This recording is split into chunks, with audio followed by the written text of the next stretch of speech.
Assalamualaikum warahmatullahi wabarakatuh. Alhamdulillah rabbil alamin. Wa bihi nasta'in ala umuri dunya waddin. Wassalatu wassalamu ala asyrafil anbiya'i wal mursalin wa ala alihi wa sahbihi ajma'in. Rabbi shrah li sadri wa yassir li amri wa hlul 'uqdatam min lisani yafqahu qawli. Amma ba'da. Sidang muslimin yang dikasihi dan dirahmati Allah sekalian, kita telah pun berada di penghujung Ramadan. Sehari ataupun 2 hari lagi kita akan menyambut Aidul Fitri. Maka pada saat-saat terakhir bulan Ramadan inilah kita perlu untuk meningkatkan lagi pecutan dalam ibadah kita, untuk kita meraih apa yang telah pun dijanjikan oleh Allah Subhanahu wa taala dengan pelbagai anugerah bagi mereka yang telah pun melepasi madrasah Ramadan. Ramadan ibarat seperti satu madrasah, seperti satu sekolah ataupun kursus, di mana dalam sebulan Ramadan ini telah pun disediakan oleh Allah Ta'ala dengan pelbagai ujian. Di siang harinya kita berpuasa, menahan lapar dan dahaga.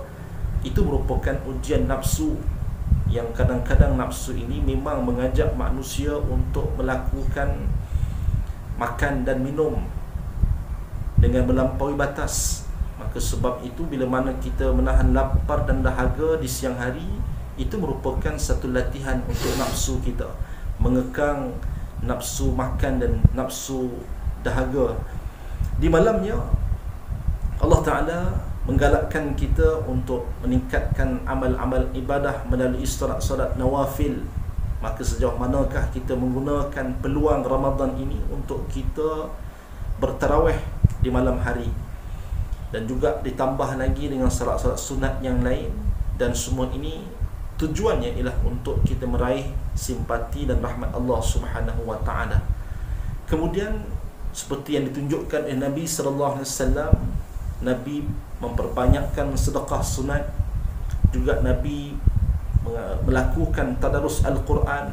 Semua itu ibadah yang dilakukan, yang ditunjukkan oleh Nabi dalam bulan Ramadan untuk kita umatnya contohi dan ikuti, agar kita dapat meraih simpati dan kasih sayang Allah Subhanahu wa taala. Maka apakah kejayaan yang akan diperolehi bagi mereka yang telah pun berjaya melepasi madrasah Ramadan ini? Seperti yang kita telah pun bicarakan, Allah Subhanahu wa taala menyediakan satu anugerah terbesar yang sangat penting bagi mereka yang berjaya melepasi madrasah Ramadan ini, iaitu kejayaan menjulang taqwa dalam dirinya. Hal ini disebutkan dalam ayat pensyariatan puasa yang telah pun banyak kita bacakan sebelum ini. Ya ayyuhallazina amanu kutiba alaikumusiyam kama kutiba 'alal ladzina min qablikum la'allakum tattaqun. Wahai orang yang beriman, diwajibkan ke atas kamu berpuasa sebagaimana telah pun difardukan ke atas umat-umat yang terdahulu daripada kamu, agar kamu beroleh taqwa. Maka kejayaan yang paling gilang gemilang yang akan dikecapi oleh mereka yang berjaya melepaskan ibadah Ramadan itu ialah taqwa dalam dirinya. Dan taqwa ini sangat penting, dan dia menjadi satu bekalan yang terpenting bagi umat manusia ketika mana kita bertemu dengan Allah Subhanahu wa taala. Wa tazawwadu fa inna khairaz zadi taqwa. Berbekallah kamu, dan sebaik-baik bekalan itu adalah taqwa. Selain itu Allah Taala juga mengingatkan kita dalam surah Al-Hasyr, ya ayyuhallazina amanu taqullaha wal tanzur nafsum ma qaddamat lighad wattaqullah. Wahai orang-orang yang beriman, bertakwalah kamu kepada Allah Ta'ala, dan perhatikan apa yang telah kamu persiapkan untuk bekalan esok hari, iaitu bekalan kita bertemu dengan Allah Ta'ala. Maka Allah Ta'ala bagi jawapan dia, bekalan itu adalah bertakwa. Takwalah kamu kepada Allah Subhanahu wa Ta'ala. Sedang muslimin yang dikasihi dan dirahmati Allah sekalian, itu yang pertama dan hadiah terpenting yang kita akan perolehi bila mana kita berjaya melepasi madrasah Ramadan ini. Yang keduanya, Allah Ta'ala menyediakan satu anugerah kepada mereka, kepada hamba-Nya yang berjaya melepasi ibadah Ramadan ini dengan maghfirah, iaitu keampunan. Maka sebab itu kita pernah melihat hadis Nabi SAW. Nabi mengingatkan kepada kita, apa kata Nabi? Rugilah, hampalah bagi mereka yang dipanjangkan usianya untuk bertemu dengan Ramadan, tetapi dia tidak mendapat keampunan daripada Allah Subhanahu wa taala. Nabi ingatkan kita, Nabi bagi amaran kepada kita, siapa yang dapat masuk ke bulan Ramadan tetapi Allah Ta'ala tidak memberikan pengampunan kepadanya, maka orang ini, kata Nabi SAW, mereka adalah orang yang rugi. Maka maknanya Nabi SAW nak bagi tahu kepada kita bahawa Ramadan inilah peluang, medium terbaik untuk kita memohon keampunan daripada Allah Subhanahu wa taala. Kita sebagai manusia tak lekang daripada melakukan kesalahan dan dosa, maksiat kepada Allah Ta'ala. Maka peluang terbaik Ramadan inilah kita nak mohon ampun kepada Allah Subhanahu wa ta'ala. Sebab itu disebutkan dalam surah Al-Imran ayat 133, wasari'u ila maghfiratin min rabbikum wa jannatin 'arduha as-samawati wal ard u'iddat lil muttaqin. Bersegeralah kamu untuk mendapatkan keampunan daripada Allah Subhanahu wa ta'ala dan syurga Allah Ta'ala yang seluas langit dan bumi yang disediakan bagi orang-orang yang bertakwa. Sidang muslimin rahimakumullah, dalam madrasah Ramadan yang kita lalui, kita menjalani ibadah puasa di siang harinya. Maka kita diingatkan oleh Nabi sallallahu alaihi wasallam, kata Nabi sallallahu alaihi wasallam, man shama ramadhana imanan wa ihtisaban ghufira lahu ma taqaddama min zanbihi. Sesiapa yang berpuasa dalam bulan Ramadan dengan penuh keimanan dan pengharapan agar Allah Ta'ala ampunkan dosanya, maka kata Nabi, ghufira lahu ma taqaddama min zanbihi, maka Allah Ta'ala akan berikan dia keampunan pada dosa-dosanya yang telah lalu. Maka peluang Ramadan inilah untuk kita memohon keampunan daripada Allah Subhanahu wa taala, dan mereka yang telah pun minta ampun sepanjang Ramadan ini, Allah Ta'ala berikan jaminan kepadanya, mereka inilah orang-orang yang akan dapat maghfirah, keampunan daripada Allah Subhanahu wa ta'ala. Dan yang ketiganya, anugerah yang Allah Ta'ala sediakan kepada mereka yang berjaya melepasi madrasah Ramadan ini ialah pembebasan daripada api neraka Allah Subhanahu wa ta'ala. Mereka yang telah pun mendapat menjulang piala taqwa dalam dirinya, mereka yang berjaya mendapat pengampunan dosa daripada Allah Subhanahu wa taala, di manakah tempat mereka ini kalau tidak bukan di syurga Allah Subhanahu wa taala. Dua destinasi akhir yang disediakan oleh Allah Ta'ala di akhirat nanti, sama ada di syurga ataupun di neraka. Orang yang bermaksiat pada Allah Ta'ala, orang yang tidak membawa bekalan taqwa, sudah pasti tempatnya adalah di neraka. Sebaliknya, mereka yang ada taqwa, mereka yang mendapat keampunan daripada Allah Subhanahu wa ta'ala, maka tempatnya adalah di syurga Allah Subhanahu wa ta'ala. Neraka yang kita faham dan maklum adalah satu tempat yang sangat dahsyat, siksaan yang disediakan oleh Allah Subhanahu wa ta'ala.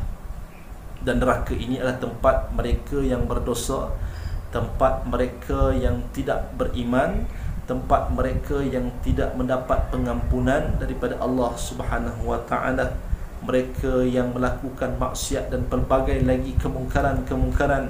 Itulah tempat neraka, tempat bagi mereka yang Allah Ta'ala sediakan di akhirat nanti. Allah Ta'ala berfirman dalam surah Al-Muddathir ayat 42 hingga 47, ma salakakum fi saqar qalu lam naku minal musallin wa lam naku nut'imul miskin wa kunna nakhudu ma'al khaidin wa kunna nukadzibu biyaumiddin حتى أتانا اليقين. Apa yang difirmankan oleh Allah Ta'ala? Apakah yang menyebabkan kamu masuk ke dalam neraka Saqar?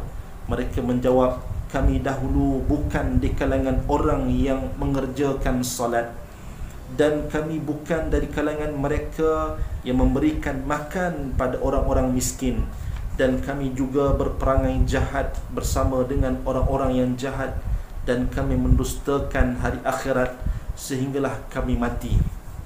Jelas di sini sidang muslimin yang dikasihi dan dirahmati Allah sekalian, neraka ini adalah tempat orang yang ingkar kepada perintah Allah Subhanahu wa taala. Neraka adalah tempat bagi mereka yang berperangai jahat, berakhlak buruk, dan neraka ini adalah tempat bagi mereka yang mendustakan hari akhirat sehinggalah hari kematian mereka. Lantas mereka ini tidak sempat bertaubat kepada Allah Subhanahu wa taala di atas segala keterlanjuran yang telah pun mereka lakukan itu.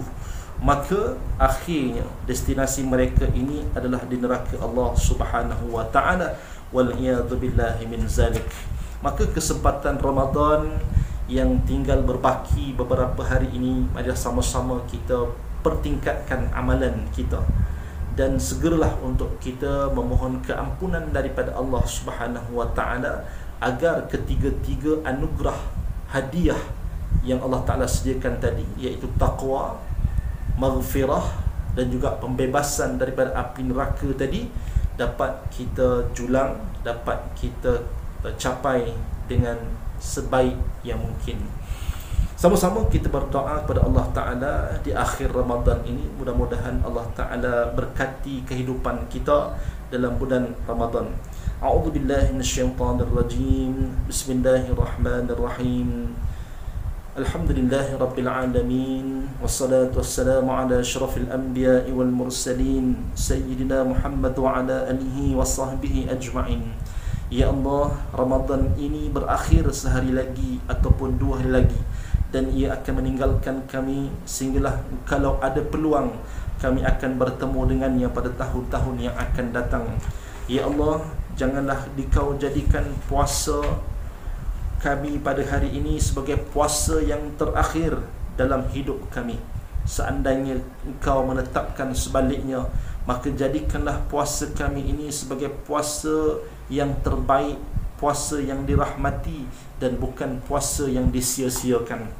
Berilah masa kepada kami untuk terus beramal seperti dalam bulan Ramadan.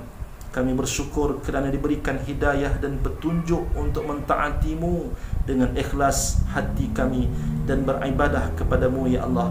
Kami mengharapkan keampunan dan keridaan-Mu, ya Allah. Ya Allah, terimalah puasa kami, qiyam kami, munajat kami, bebaskanlah kami daripada seksaan api neraka-Mu, ya Allah. Sesungguhnya kami telah banyak melakukan kesalahan, kesilapan serta mengabaikan tanggungjawab terhadap agama-Mu, ya Allah. Kami hamba-Mu yang lemah, kerap tewas dengan tuntutan nafsu dan bisikan syaitan.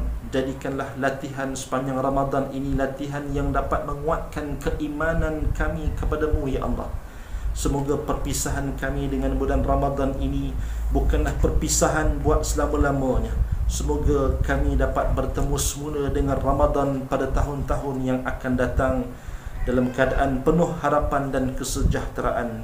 Aku merindui Ramadan, ya Allah. Kami merindui Ramadan, ya Allah. Kami merindui Ramadan, ya Allah.